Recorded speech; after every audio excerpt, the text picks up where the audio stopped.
Ko'pchilikni eshitamiz, erinchoqligim bor, dangasaligim bor, sababi nima ekan deydi.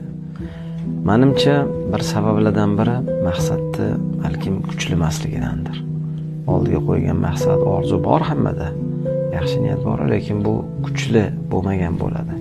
Ya'ni nima uchun men shuni qilishim kerak degan narsa bo'sh bo'lsa, inson qilaman deydi-yu, bo'pti deydi. Haligi ertadan sport bilan shug'ullanamiz deymiz-ku, ertalab kelganda bo'pti deb erinchoqlik qilganga o'xshaydi. O'shaning uchun men erinchoqman, men shuni bir narsa qila olmayapman, bu dangasalik qilaman desa, bu sizning muammongiz. Muammo sekin bardavom bo'lib, mana shu qoringa o'xshab ishi boradi. Yoki yo'q dedingiz, qarzingiz shunaqa sekin dangasaligingizdan katta bo'ladi. Shuning uchun bahona bo'lish kerak emas. Maqsad kuchli bo'lish kerak, sabab kuchli bo'lish kerak va ertalab turib harakat qilish kerak.